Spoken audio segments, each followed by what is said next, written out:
Нэг тийм зүйл байдаг шүү дээ. Танараас өмнөхүүд нь бол нэг зүс царайтай, аль чадвар өндөртэй, цэнхэрнүүдтэй тийм өрсөд байж. Талд ирчмийн чадвартай.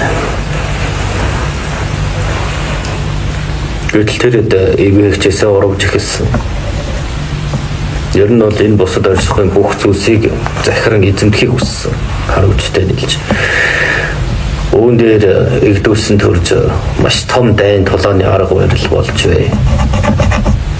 Одоо тэдгээр хүчний эсрэг цаг хугацаанд тэмцэн далд хүчний одоо юу вэ? Тэнгэр өгдөө эзүүд хөрстэй эзэд өгд нийлнэ гэсэн үг шүү дээ. Унд тэднийг устган дийлжээ.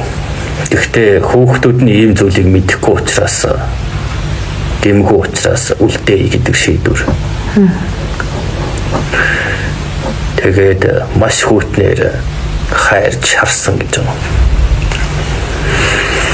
Тэдэн далд ирчмийн авьяас чадвар өвлж авсан чадвар байсан ч ашиглах боломж байхгүй. Хөдөлгөхийн зураг хөлдөх гээд байна шүү дээ. Дарам бэрч дагчж үлсэрч. Нас үе төрсэн хүмүүсийн бүгдийг устгасан. Тэгэхээр олон жоохон хүүхдүүд яах вэ? Дулаан газар бараадаж явна.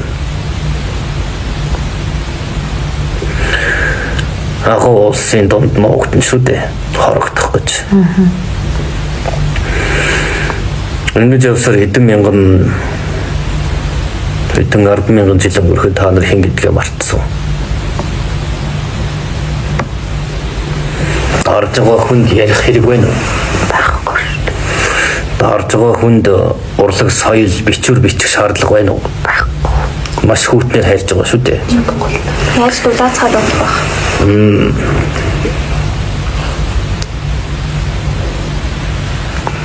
Тэгэхээр та нар тэдний үлдэгдэл мөн.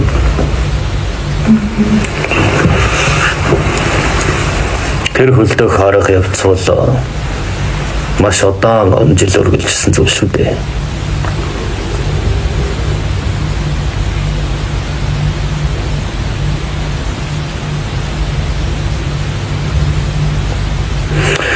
Тэгэхээр та нарын өмнөх устгагдсан өвөг дээдсүүд чинь 5 эрчмийн чадaltaй байсан байна. Харин та нарт тийм далд талын ямыг мэдэрдэг боловч маш олон 100,000 жилээр тэднээс тэрийг ашиглаагүй учраас одоо төөрөлдөд байгаа. Энийг сэргээхэд болох нь шүү дээ.